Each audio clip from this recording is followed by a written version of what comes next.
आदाब, नमस्कार। आप देख रहे हैं आईएनएन चैनल। मैं हूं शेख अहमद अली। इस न्यूज बुलेटिन में आइए सबसे पहले नजर डालते हैं हेडलाइंस पर। आरटीसी हड़ताल मामूल के मुताबिक जारी रहेगी, जेएसी का ऐलान। रियासत के तमाम डिपोज में इंसानी जंजीरें और खामोश एहतजाज।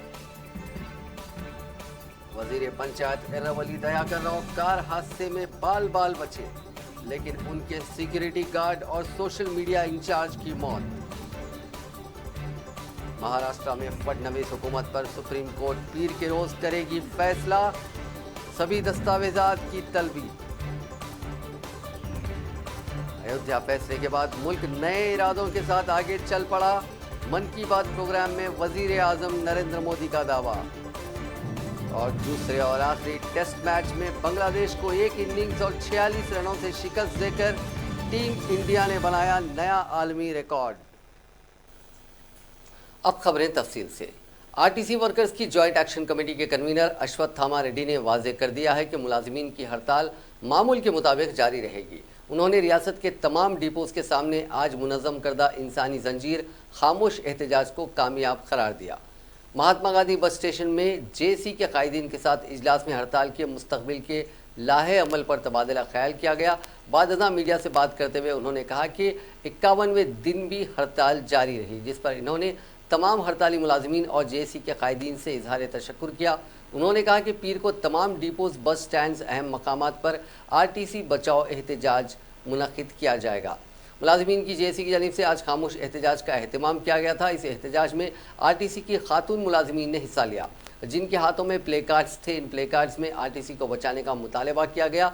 इन खवातीन ने क़ब्ल अज़ीं कहा कि मुलाजिमत पर रुजू होने के लिए तैयार रहने के बावजूद हुकूमत की जानिब से कोई रद्द अमल सामने नहीं आ रहा है, जो अफसोसनाक बात है। आरटीसी जेएसी ने मुस्तकबिल के लाहे अमल पर गौर करते हुए इस खामोश एहतजाज का एमजीबीएस बस स्टेशन में एहतमाम किया। साथ ही उसी वक्त रियासत के तमाम अजला के डिपोज में भी खामोश एहतजाज जंजीरी भूख हड़ताल की गई।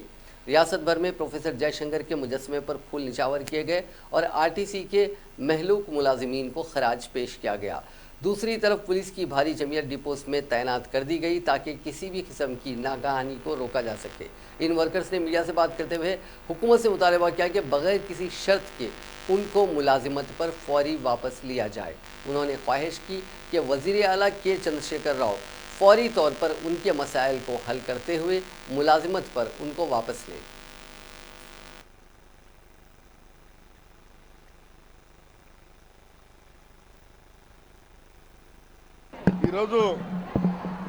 జేఏసీ సమీక్ష సమావేశం జరిగింది। దాంతో పాటు అన్ని డిపోల్లో మానవారము ఈ ప్రొఫెసర్ జయశంకర్కి నివాళులర్పించి ఏదో కార్యక్రమం తీసుకున్నాం। కార్యక్రమం సంపూర్ణంగా దిగ్విజయమైంది। ఈరోజు మహాత్మా గాంధీ బస్ స్టేషన్ సంబంధించి మహిళా కార్మికులు పెద్ద ఎత్తున నిరసన కార్యక్రమంలో పాల్గొని దిగ్విజయం చేసినందుకు మహిళా కార్మికులందరికీ ధన్యవాదాలు తెలుపుతున్నాం। 51 రోజుగా ముక్కవని దీక్షతో, ముక్కవని ధైర్యంతో, అదేవిధంగా ముందు నుంచి ఉన్న పోరాటం మీద ఉందో అదేవిధంగా కొనసాగించిన కార్మికులందరికీ జేఏసీ తరఫున వందనాలు తెలుపుతున్నాము। సమ్మె యథాతథంగా కొనసాగుతుంది। రేపు అన్ని డిపోల దగ్గర, బస్టాండ్ల దగ్గర, ప్రధాన కూడల్లో సేవ్ ఆర్టీసీ పేరుతో నిరసన కార్యక్రమాలు తెలిపాల్సిందిగా జేఏసీ నిర్ణయం తీసుకున్నారు।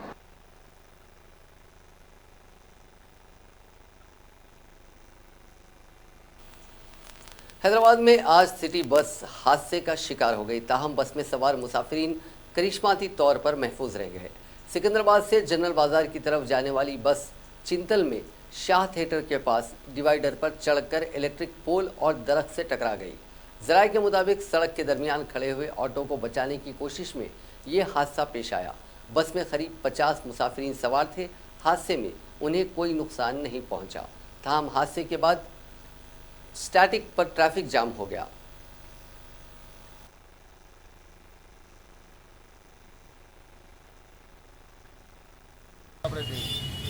గండిమైసమ్మ నుంచి సికింద్రాబాద్ బయలుదేరాను నేను।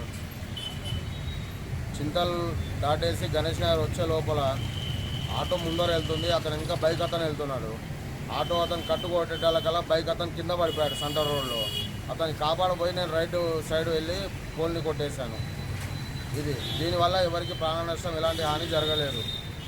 బస్సులో ఎంతమంది ఉన్నారు? బస్సులో సుమారు ఒక 50 మంది ఉంటారు। ఎన్ని గంటల టైంలో జరిగింది? ఇది సుమారు 8:45 ప్రాంతంలో జరిగింది। మీరు ఈ డిపో జీడిమెట్ల డిపో కాంట్రాక్ట్ మీద ఆడారా? కాంట్రాక్ట్ బేసి.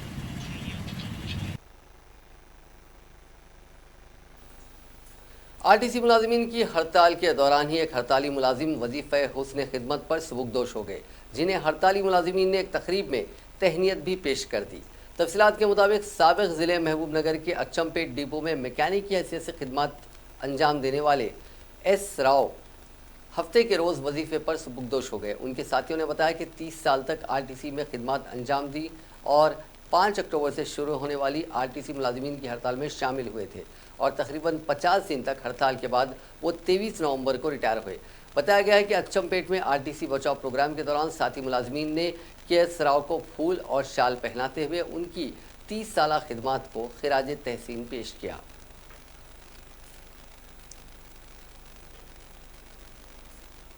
वजीर पंचायत इर्रबली दयाकर राव के काफिले में शामिल कार हफ्ते की रात हादसे का शिकार हो गई, जिसमें एक कांस्टेबल पार्थसारथी और सोशल मीडिया इंचार्ज व फोटोग्राफर पूर्णचंद्र की मौत हो गई। ये हादसा जंगांव जिले के लिंगाला घनपुर मंडल के चित्तौर के पास पेश आया। हैदराबाद से पालाकुर्दी जाने के दौरान वजीर मौसूफ के काफिले में शामिल बुलेट प्रूफ गाड़ी बेकाबू होकर पलट गई थी, जिसके नतीजे में 2 अफराद हलाक हो गए थे, जिनमें आर्म रिजर्व का कांस्टेबल पार्थसारथी, जो गाड़ी का ड्राइवर भी बताया गया है, बरसरे मौका हलाक हो गया। इसी तरह फोटोग्राफर पूर्णचंद्र की भी इस हादसे में मौत हो गई, जबकि मजीद 3 अफराद जख्मी हैं, जिनमें गनमैन नरेश, अटेंडर ताताराव और प्राइवेट पीए शिवा शामिल हैं। इन तीनों को सिकंदराबाद के यशोदा हॉस्पिटल मुंतकिल कर दिया गया। वजीर इर्रबली दयाकर राव ने आज अपने अरकान ख़ानदान के हमरा कांस्टेबल पार्थसारथी की आखिरी रसूमात में शिरकत की और अरकान ख़ानदान को पुरसा दिया। वज़ीर सेहत व ख़ानदानी बहबूदी ईटला राजेंद्र ने कहा कि अनकरीब महकमे सेहत में 12,000 जायदादों पर तकर्रुरात के इक़दाम किए जाएंगे। हर ख़ानदान की सेहत का ख़ास ख्याल रखने की हुकूमत एक मनसूबा बंद तरीके से काम कर रही है। करीमनगर में ज़िला परिषद के जनरल बॉडी इजलास में मेहमान खुसूसी की हैसियत से शिरकत करते हुए वज़ीर सेहत राजेंद्र ने अपने खिताब में कहा कि रियासती हुकूमत गरीब अफराद को मियारी इलाज के साथ मियारी तालीम की सरबराही के इक़दाम कर रही है। उसी के हिस्से के तौर पर सेहत के शोबे को मुस्तहकम करने के इक़दाम किए जा रहे हैं। उन्होंने कहा कि गैर मुतवक्को तौर पर इलाज और मालजे पर होने वाले अखराजात से गरीबों को बचाने के लिए हुकूमत की जानिब से फ्री मेडिकल सर्विसेज सेंटर्स कायम किए जा रहे हैं, जिसमें गरीब आवाम को बिला वक्फा इलाज की सहूलत फराहम की जाएगी। उन्होंने कहा कि अनकरीब करीमनगर में नया हॉस्पिटल तामीर किया जाएगा। आवाम को मुख्तलिफ बीमारियों बिलखुसूस वबाई इमराज से बचाने के लिए महकमे सेहत के साथ दीगर महकमों को भी तालमेल से काम करने की ज़रूरत है। अपने अतराफ़ व अकनाफ के इलाकों को साफ़ सुथरा रखने के अलावा तग़ज़िया बख्श ग़िज़ा का इस्तेमाल भी ज़रूरी है। वज़ीर सेहत ने अवामी मुंतखबा नुमाइंदों को मशवरा दिया कि वो मंडलों और ग्राम पंचायतों में होने वाले तरक्याती कामों और अवामी बहबूद की स्कीमात की अमल आवरी का वक्तन फ़ौक़तन जायज़ा लेते रहें। राजेंद्र ने कहा कि गरीब आवाम के बच्चों को मियारी तालीम फराहम करने के मकसद के तहत गुरुकुल स्कूल्स कायम किए गए हैं। समाज के हर तबके के तलबा को तालीम के मैदान में आगे ले जाने के लिए ये स्कूल्स कायम किए गए। उन्होंने कहा कि रियासत के हर असम्बली हल्के में फ़िलवक्त 3 या 4 गुरुकुल स्कूल्स कायम हैं, जहां SC, ST, BC और अक़लियतों के तलबा मियारी तालीम हासिल कर रहे हैं। उन्होंने कहा कि इन स्कूलों में कॉर्पोरेट तर्ज की तालीम फराहम की जा रही है। जनरल बॉडी इजलास से खिताब करते हुए वज़ीर BC वेलफेयर व सिविल सप्लाईज़ गंगुला कमलाकर ने कहा कि रियासत में किसानों की जानिब से पैदा करने वाले धान के हर एक बीज की खरीदी की जाएगी। उन्होंने कहा कि इस साल 24 घंटे मुफ्त बरखी कालेश्वरम प्रोजेक्ट के पानी और रैतु बंधु स्कीम की वजह से रियासत भर में बड़े पैमाने पर धान की काश्त हुई है। उन्होंने कहा कि दीगर रियासतों से तेलंगाना में धान मुंतकिल करते हुए उसे फ़रोख्त करने वालों के खिलाफ सख्त कार्रवाई की जाएगी। पड़ोसी रियासतों की धान की गैर कानूनी मुंतकिली को रोकने के लिए रियासत के सरहदात पर चेक पोस्ट कायम किए गए हैं। इस इजलास में ज़राअत, सेहत, इमारत और शवारे, महकमे बहबूद बराए ख़वातीन व अतफ़ाल, महकमे अफ़ज़ाइश व मवेशियाँ के प्रोग्राम्स और स्कीमात का जायज़ा लेते हुए इस पर मौसर अमल आवरी के लाहे अमल पर गौर व खौस किया गया।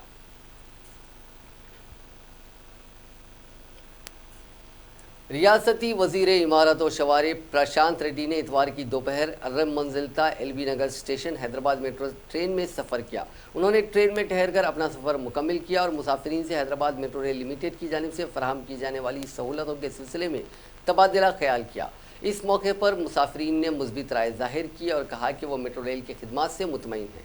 ओहदेदारों ने वज़ीर मौसूफ को बताया कि काम के दिनों में मुसाफिरीन का हुजूम ज़ायद होता है, जिसके मुताबिक ही ट्रेन की ट्रिप्स बढ़ाई जाती हैं। उन्होंने कहा कि तलब के मुताबिक ट्रेन की रफ्तार चलाने का काम भी किया जाता है। मेट्रो में तकरीबन 3 लाख मुसाफिरीन सफ़र करते हैं। ओहदेदारों ने कहा कि वज़ीर मेट्रो में अर्रम मंजिल को वापस हुए। एलबी नगर में अपने रिश्तेदार के घर होने वाली तकरीब में शिरकत के लिए वज़ीर ने मेट्रो ट्रेन का इस्तेमाल किया। हैदराबाद में मेट्रो रेल खिदमत के आगाज़ के बाद पहली मरतबा उन्होंने इससे इस्तेफ़ादा किया। उन्होंने ट्रेन खिदमत की सताइश की और managing director Hyderabad metro rail limited NVS Reddy से फौरी फ़ोन पर बात करते हुए मुसाफिरीन के मफाद में फ़राहम की जा रही बेहतर खिदमत पर मुबारकबाद पेश की। इस मौके पर मेट्रो रेल के ओहदेदारों ने उन्हें बताया कि गुज़िश्ता के मुकाबले मेट्रो ट्रेन में सफ़र करने वालों की तादाद में इजाफा हुआ है। वज़ीर मौसूफ ने अर्रम मंजिल मेट्रो स्टेशन में कंट्रोल रूम का मायना किया। इस मौके पर कंट्रोलर सुप्रिया ने उन्हें तफसीलात से वाकिफ़ करवाया और कहा कि इजाफी शुदा मुसाफिरीन के लिहाज से खिदमत फराहम की जा रही हैं। मुसाफिरीन को हर किस्म की मुश्किलात से महफूज रखने के इक़दाम किए जा रहे हैं। उन्होंने वाज़ेह किया कि मेट्रो ट्रेन की बोगियों में इजाफे का भी मंसूबा है। वज़ीर अफ़ज़ाइश और मवेशियाँ तलसानी श्रीनिवास यादव ने खम्मम का दौरा करते हुए पालेर रिजर्वायर में झींगे अफ़ज़ाइश के लिए छोड़े। इस मौके पर वज़ीर ट्रांसपोर्ट अजय कुमार के मकामी रुकन असम्बली के अलावा दीगर भी मौजूद थे। वज़ीर टी श्रीनिवास यादव ने कहा कि हुकूमत ख़ानदानी पेशे से वाबस्ता अफराद को माशी तौर पर मुस्तहकम बनाने के मकसद से ये प्रोग्राम शुरू किया गया है। तेलंगाना तश्कील के बाद माहीगीरों के लिए मुख्तलिफ मराहत देते हुए उनकी ज़िंदगी में सुधार लाने की कोशिश के तहत माहीगीरों को 100% सब्सिडी दी जा रही है। उन्होंने कहा कि खम्मम के 707 झीलों में 2 करोड़ 50 लाख रुपए के 3,18,000 मछलियों के बच्चों को 100% सब्सिडी पर दिए गए हैं। जारिया साल 31 करोड़ रुपए के खर्च मुख्तलिफ मौक़े फराहम करने का फैसला किया गया है। वज़ीर ने बताया कि पालेर में 18 देहातों में 1300 माहीगीर रहते हैं, इसलिए इस इलाके में एक फ़िश मार्केट कायम किया जाएगा। उन्होंने कहा कि इस तरह चरवाहों के लिए भी हुकूमत करोड़ों रुपए खर्च करते हुए उनको माशी तौर पर मुस्तहकम कर रही है। इस मौके पर वज़ीर ट्रांसपोर्ट ने ख़ानदानी पेशे से जुड़े अफराद की तरक्की के लिए किए जाने वाले इक़दाम पर वज़ीर आला के चंद्रशेखर राव से इज़हार तशक्कुर किया।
वज़ीर एक्साइज व स्पोर्ट्स श्रीनिवास गौड़ ने कहा है कि समाज के हर तबके में ज़रिए माश के लिए इख्तियार किए जाने वाले पेशे के अफराद को माशी तौर पर हुकूमत आगे बढ़ाने के इक़दाम कर रही है। इस सिलसिले में चीफ मिनिस्टर चंद्रशेखर राव ने ताड़ी सिंधों की बहबूद के लिए भी कई इक़दाम किए हैं। इसी के हिस्से के तौर पर नीरा पॉलिसी को मुतारिफ़ किया गया है, जिसके तहत ताड़ी सिंधों के रोज़गार को ज़मानत दी जाएगी। इसके साथ साथ आवाम की सेहत का भी ख्याल रखा जाएगा। उन्होंने आज रियासत में नीरा और उससे मुतालिक तैयार होने वाली दीगर अशिया पर एक आला सतही इजलास मुनक़िद किया, जिसमें महकमा आबकारी के अलावा ताड़ी सिंधों की तंजीम के नुमाइंदे भी मौजूद थे। इजलास से खिताब करते हुए श्रीनिवास गौड़ ने कहा कि रियासत में नीरा पॉलिसी को मुतारिफ़ करने के लिए उसकी तैयारी से मुतालिक तकनीकी जायज़ा लेने के लिए एक कमेटी तश्कील दी गई। इस कमेटी की क़यादत ताड़ी सिंधों की इमदादी बहबूद अंजुमन के मैनेजिंग डायरेक्टर आलोक कुमार करेंगे। ये कमेटी 2 रोज़ा स्टडी टूर करते हुए नीरा पॉलिसी की तैयारी में हुकूमत को मुफीद मशवरे देगी। उन्होंने कहा कि ये कमेटी आंध्र प्रदेश के राजमंड्री के करीब YSR हॉर्टिकल्चर यूनिवर्सिटी में ताड़ी एंड अलाइड प्रोडक्ट्स रिसर्च में नीरे की तैयारी का जायजा लेगी। उन्होंने कहा कि ये कमेटी नीरे की पैकिंग स्टोर पॉइंट के क़याम से मुतालिक मॉडल सेंटर्स का भी मुशाहिदा करेगी। वज़ीर स्पोर्ट्स ने इससे पहले सुबह हैदराबाद में 10K रन का इफ्तिताह अंजाम दिया। उन्होंने लोगों पर जोर दिया कि वो अपनी सेहत का ख्याल रखें। इस मौके पर उन्होंने मीडिया से बातचीत भी की।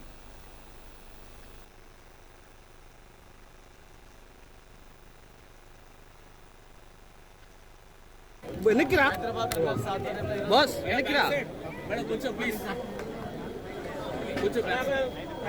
రన్నర్స్ ఆధ్వర్యంలో గత 17 సంవత్సరాలుగా 10K రన్ నిర్వహించి నగరంలో ఉన్నటువంటి ప్రజలకు ఆరోగ్యంగా ఉండాలని ఒక సందేశాన్ని ఇచ్చినటువంటి మురళి గారికి వారికి సహకరించిన మిత్రులకు అందరికీ కూడా మనస్ఫూర్తిగా హృదయపూర్వక నమస్కారం తెలియజేస్తూ ఈరోజు ప్రతి ఒక్కరికి ఆరోగ్యంగా ఉండాలి, ఆరోగ్యమే మహాభాగ్యం. ఎన్నో రకాల జబ్బులు వస్తూ ఉన్నాయి, పొల్యూషన్ వస్తూ ఉంది, ప్రజల్లో మంచి అవగాహన కలిగించాల్సిన అవసరం ఉంది. అది చదువుకున్నటువంటి యువకులు, మంచి మంచి మేధావులు ప్రతిరోజు మనం ఆరోగ్యంగా ఉండాలంటే వాకింగ్ చేయాలి, రన్నింగ్ చేయాలి. స్పోర్ట్స్ మ్యాన్ అంటే ఒక క్రికెట్ ఆడుతానో, వాలీబాల్ ఆడుతానో, ఫుట్బాల్ ఆడుతానో కాదు. స్పోర్ట్స్ మ్యాన్ మీన్స్ ఎవరు ఉదయం లేచి రన్ చేస్తారో, వాక్ చేస్తారో వాళ్ళే ఆరోగ్యవంతమైనటువంటి యువకులు కానీ ప్రజలు కానీ రాష్ట్రం దేశానికి ఎన్నో పనులు మంచి చేయగలుగుతారు. అనారోగ్య వ్యక్తికి అనారోగ్య ఆలోచనలు ఉంటాయి, ఆరోగ్యమైన వ్యక్తికి మంచి ఆలోచనలు లక్షణాలు ఉంటాయి. కనుక ఈరోజు దేశం మొత్తానికి మనం ముఖ్యంగా మన తెలంగాణలో హైదరాబాద్లో శరవేగంగా ఐటీ ఆధ్వర్యంలో డెవలప్ అవుతున్నట్టు మా కేసీఆర్ గారు ఆధ్వర్యంలో డెవలప్ అవుతుంది. హైదరాబాద్లో 1.5 జనాభా దగ్గర వస్తూ ఉంది. మరి ఇంతమంది జనాభా ఆరోగ్యంగా ఇంకా హైదరాబాద్ అభివృద్ధి కావాలంటే ఆరోగ్యవంతులు ఉండాలి. వీళ్ళు ఒక మంచి మెసేజ్ ఇచ్చారు. 17 సంవత్సరాలుగా 10K నిర్వహిస్తూ ప్రతి సంవత్సరం యువకులలో ఏజ్కు నిమిత్తం లేకుండా వయసుకు ఆడామర్తికి అని చెప్పి సందేశం ఇచ్చినందుకు ప్రతి ఒక్క మనిషి ఉదయం లేస్తే టిఫిన్ చేయడానికి టైం ఉంటుంది, పళ్ళు తోమడానికి టైం ఉంటుంది, బాత్రూమ్ వస్తే టైం ఉంటుంది, కానీ ఎక్సర్సైజ్ వరకే టైం లేదనేటువంటి వాళ్ళకు ఖచ్చితంగా దీన్ని ఆహారపు అలవాట్లలో ఒక భాగంగా పెట్టుకొని ప్రతిరోజు ఖచ్చితంగా 15 నిమిషాలు కేటాయిస్తే మనం ఆరోగ్యంగా ఉండగలుగుతాం, హ్యాపీగా అన్ని పనులు చేసుకోగలుగుతాం. ఈ డయాబెటీస్ అనేది కూడా చాలా పెరిగిపోతూ ఉంది. బీపీ రోగాలు అనేక జబ్బులు వస్తూ ఉన్నాయి. బీపీ, డయాబెటీస్ అనేక జబ్బులకు ఒకే ఒక ఔషధం walking, running. You see 10K run, follow Hyderabad runners. Thank you very much. मुलाजिमत के सिलसिले में सऊदी अरब जाने वाले तेलंगाना के 12 वर्कर्स गिरफ्तार कर लिए गए क्योंकि ये वर्कर्स वर्क परमिट पेश करने में नाकाम रहे।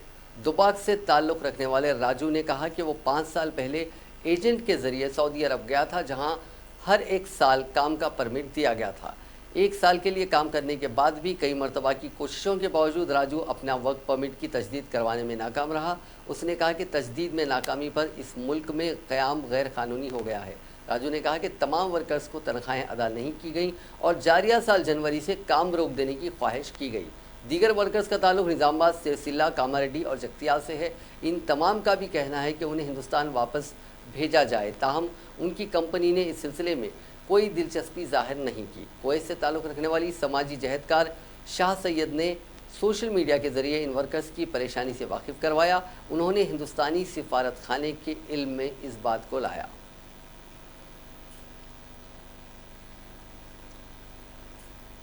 रायदुर्गम पुलिस हुदूद में आज लिफ्ट में फंसकर एक 9 साल के मासूम बच्चे की मौत हो गई। ये हादसा पंचावती कॉलोनी रोड नंबर 10 पर वाक़ TVS लेकव्यू अपार्टमेंट में पेश आया। इस वाक़े में 9 साला धनुष की मौके पर ही मौत हो गई।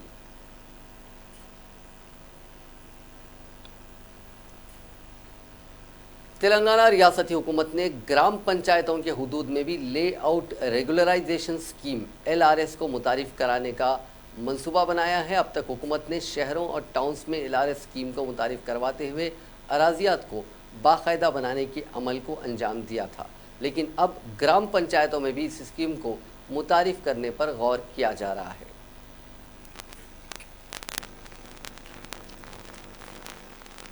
Telangana state southern power distribution company limited की जानिब से जूनियर प्रिंसिपल ऑफिसर्स की 25 जायदादों के लिए दरखास्तें मौसूल हुई हैं। ये मुकम्मल दरखास्तें 36,557 हैं। आप अंदाज़ा लगाइए बेरोज़गारी का कि 25 जायदादों के लिए 36,000 एप्लीकेशंस। कंपनी की जानिब से हालिया दिनों में मजमूई तौर पर 3,025 जायदादों पर तकर्रुरात के लिए नोटिफिकेशन जारी किया गया था, जिनमें 2,50,500 माफ़ कीजिएगा, जिनमें 2,500 जायदादें जूनियर लाइनमैन, 500 जायदादें junior assistant cum computer operator और 25 जायदादें जूनियर पर्सनल ऑफिसर की शामिल हैं।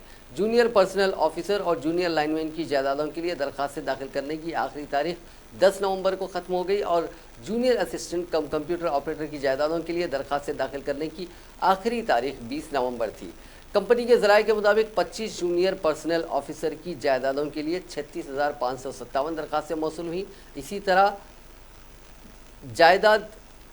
तरह इस जायदाद के लिए काफ़ी मुसाबिकत देखी जा रही है। 2,500 जूनियर लाइनमैन की जायदादों के लिए 58,531 उम्मीदवारों ने दरखास्तें दाखिल की, जबकि junior assistant cum computer operator की 500 जायदादों के लिए 1,10,000 से ज़ायद दरखास्तें मौसूल होने की इत्तला है।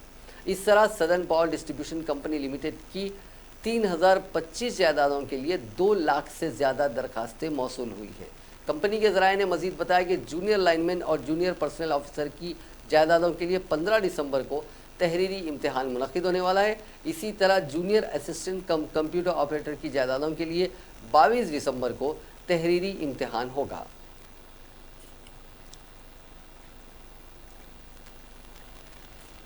तेलंगाना राइस मिलर्स एसोसिएशन के सदर गंपा नागेंद्र ने कहा कि हुकूमत को किसानों से धान की खरीदी के मामले में किसी किस्म की मुश्किलात पेश होने नहीं दिया जाएगा। एसोसिएशन की तरफ से धान की खरीदी पर मुकम्मल ताउन रहेगा। उन्होंने आज एसोसिएशन के general secretary V Mohan Reddy के हमरा प्रेस कॉन्फ्रेंस से खिताब करते हुए कहा कि रियासती हुकूमत ने किसानों की बहबूद को मलहूज़ रखते हुए धान की खरीदी की एक पॉलिसी को मुतारिफ किया है। इस पॉलिसी की एसोसिएशन मुकम्मल तायद करेगी। उन्होंने कहा कि धान की खरीदी के फौरी बाद तमाम अजला से धान को मिलों तक तेज़ी के साथ पहुँचाने के लिए इक़दाम किए गए हैं। उन्होंने ये भी वाज़ेह किया कि कोई भी मिलर्स पड़ोसी रियासत से धान की खरीदी नहीं करेंगे जब तक तेलंगाना हुकूमत रियासत के किसानों से धान की खरीदी करेगी। उस वक्त तक दीगर रियासतों से धान की खरीदी के अमल को रोक दिया जाएगा। उन्होंने कहा कि कोई भी मिलर तेलंगाना से हटकर दीगर रियासतों के किसानों से धान की खरीदी को किसी भी किस्म का फ़रोग़ नहीं देगा या वहाँ के धान यहाँ के राइस मिल में ज़ख़ीरा करेगा। सीपीआई के कौमी सेक्रेटरी डॉक्टर के नारायणा ने वज़ीर आज़म नरेंद्र मोदी और वज़ीर दाखिला अमित शाह पर ब्लैकमेल की सियासत करने का इल्ज़ाम आयद किया। तिरुपति में सीपीआई के दफ्तर में मीडिया से बात करते हुए नारायणा ने कहा कि मोदी और अमित शाह सीबीआई और इन्फोर्समेंट डायरेक्टरेट की मदद से अपोजिशन जमातों के कायदीन पर सियासी मुखासमत निकाल रहे हैं। उन्होंने महाराष्ट्र में जारी सियासी सरगर्मियों पर तबसरा करते हुए कहा कि महाराष्ट्र में हुकूमत साजी के लिए बीजेपी ने जो तरीक़ा इख्तियार किया है उससे जमहूरियत की धज्जियाँ उड़ गई हैं। उन्होंने इल्ज़ाम लगाया कि तहकीकाती एजेंसियों का खौफ दिखाते हुए एनसीपी में फूट डाली गई है। नारायणा ने कहा कि अजीत पवार को भी मुख्तलिफ मुकदमात का खौफ दिलाते हुए उनकी तायद हासिल की गई है।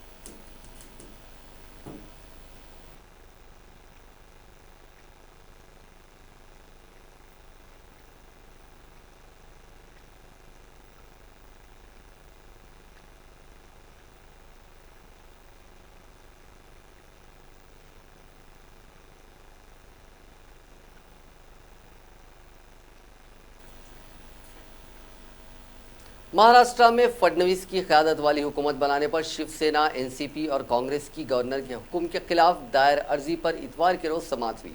सुप्रीम कोर्ट के सीनियर जज एनवी रमन की सरबराही वाली 3 रुकनी खुसूसी बेंच ने इस मामले की समाअत की। बेंच ने तमाम दलाइल को सुनने के बाद तमाम फरीक़ैन को नोटिस जारी कर दिए और गवर्नर से तमाम दस्तावेज़ात तलब कर लिए हैं। हुकूमत की तरफ से पेश सॉलिसिटर जनरल तुषार मेहता को हिदायत दी कि वो मरकज़ी हुकूमत और गवर्नर के अहकामात और फडणवीस व अजीत पवार का हिमायत वाला ख़त पेश करे। इसके बाद सुप्रीम कोर्ट ने मामले को कल तक के लिए मुलतवी कर दिया। सुप्रीम कोर्ट में इस मामले की समाअत अब कल यानी पीर की सुबह 10:30 बजे होगी। क़ब्ल कांग्रेस, एनसीपी और शिवसेना की जानिब से पेश होने वाले सीनियर एडवोकेट अभिषेक मनु सिंघवी ने अपना मौक़िफ़ पेश करते हुए अदालत को बताया कि महाराष्ट्र में जो कुछ हुआ है वो शुकूक व शुबहात की जद में है और गवर्नर का हर इक़दाम इस तरफ इशारा कर रहा है कि उन्हें ऐसा करने के लिए कहा गया है। कांग्रेस, एनसीपी और शिवसेना ने अदालत से मुतालबा किया कि फडणवीस की जानिब से गवर्नर को जो भी दस्तावेजात पेश किए गए हैं उन्हें तलब किया जाए और बीजेपी से जल्द असेंबली में प्रोटम स्पीकर मुकर्रर करते हुए अपनी अक्सरियत साबित करने को कहा जाए। अलावाजी ये भी मुतालबा किया गया है कि अक्सरियत सूती वोटों से साबित की जाए और सारे अमल की वीडियोग्राफी और बराह रास्त नशरियात भी करवाई जाए। अभिषेक मनु सिंघवी ने मजीद कहा कि महाराष्ट्र में खरीदो फरोख्त की सियासत पर रोक लगाने की ज़रूरत है और इसके लिए असेंबली में जल्द अज जल्द फ्लोर टेस्ट कराया जाना चाहिए। समाअत के दौरान कपिल सिब्बल ने सुप्रीम कोर्ट में कहा कि महाराष्ट्र के लोगों को हुकूमत की ज़रूरत है। जब हम ये कह रहे हैं कि हमारी अक्सरियत है तो हम उसे साबित करने के लिए तैयार हैं। हम कल ही अक्सरियत साबित कर सकते हैं। सिब्बल ने मजीद कहा कि हमने कर्नाटक में भी ये साबित किया है, अगर बीजेपी के पास अक्सरियत है तो उन्हें अपनी अक्सरियत साबित करनी चाहिए। हुकूमत की तरफ से पेश होने वाले सॉलिसिटर जनरल मुकुल रोहतगी ने कहा कि ऐवान अदालत का एहतराम करती है, यह हकीकत है, वरना असेंबली को कल ये तजवीज़ भी मंजूर कर सकती है कि सुप्रीम कोर्ट तमाम ज़ेर इल्तिवा मामलात का 2 साल में तस्फिया करे।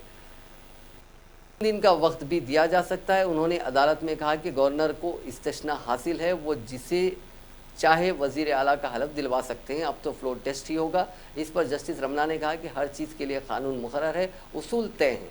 जवाब में रोहतगी ने कहा कि अब सवाल ये कि अदालत को क्या करना चाहिए और वो क्या कर सकती है। इस पर जस्टिस भूषण ने कहा कि हमें ये भी नहीं मालूम कि महाराष्ट्र में जो हुआ वो किस अमल और किस कानून के तहत हुआ। रोहतगी ने कहा कि तभी तो हम ये कह रहे हैं कि इतनी जल्दबाजी करके इतवार के रोज़ सबको परेशान करने की क्या ज़रूरत थी। अदालत उज़्मा में मुकुल रोहतगी भी पेश हुए थे। उन्होंने कहा कि गवर्नर गलत हैं, सुप्रीम कोर्ट ऐसा कोई हुक्म जारी ना करे क्योंकि गवर्नर का फैसला जायज़ से बालातर है। रोहतगी ने कहा कि वो यहाँ बीजेपी, आशीष और कुछ आज़ाद उम्मीदवारों की तरफ से पेश हुए हैं।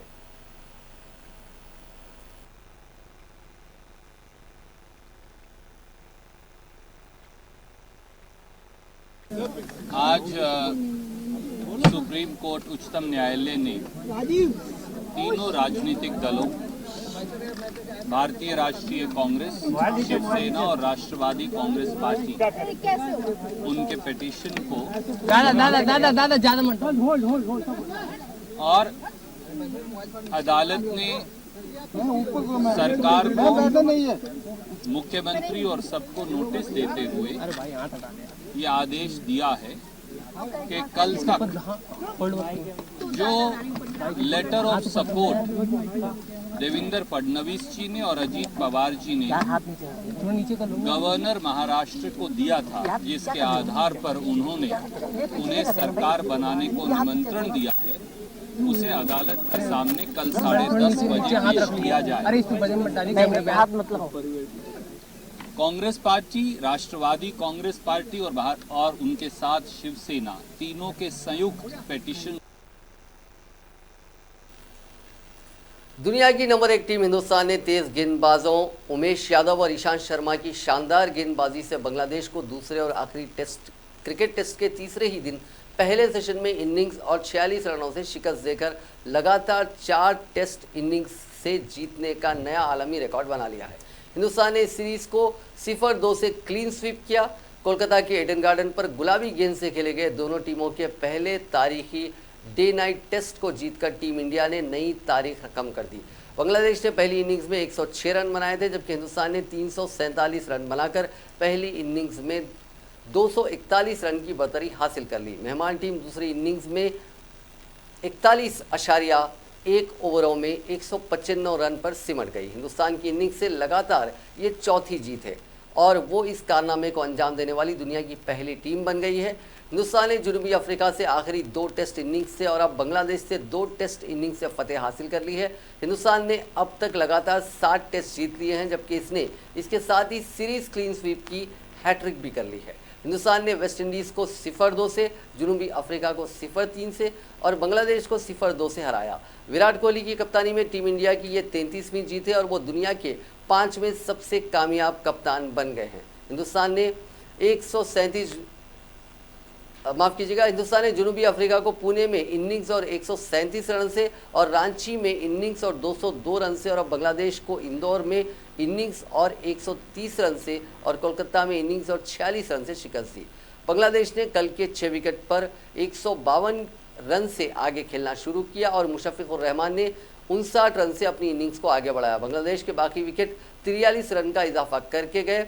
उमेश ने आज के सभी 3 विकेट लिए और मैच में 8 विकेट पूरे किए। ईशांत ने दूसरी इनिंग्स में 4 विकेट लिए और उनके मैच में 9 विकेट रहे। कल रिटायर्ड हुए महमूदुल्लाह फिर बल्लेबाजी करने नहीं उतरे और रिटायर्ड आउट हुए। उमेश ने इबादत हुसैन को खाता खोलने का मौका नहीं दिया। उमेश ने मुशफ़िक़ को टीम के 184 के स्कोर पर आउट करके हिंदुस्तान की इनिंग्स से जीत का रास्ता हमवार कर दिया।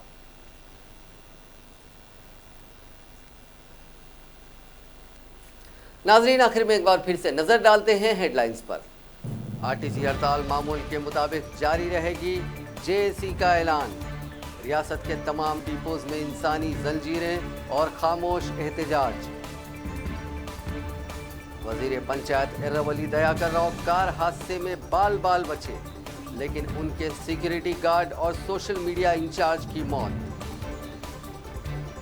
महाराष्ट्र में फडणवीस हुकूमत पर सुप्रीम कोर्ट पीर के रोज करेगी फैसला, सभी दस्तावेजात की तलबी। अयोध्या फैसले के बाद मुल्क नए इरादों के साथ आगे चल पड़ा। मन की बात प्रोग्राम में वजीर आजम नरेंद्र मोदी का दावा। और दूसरे और आखिरी टेस्ट मैच में बांग्लादेश को 1 इनिंग्स और 46 रनों से शिकस्त देकर टीम इंडिया ने बनाया नया आलमी रिकॉर्ड। नाजरीन, इस न्यूज़ बुलेटिन में बस इतना ही। देखते रहिए INN चैनल।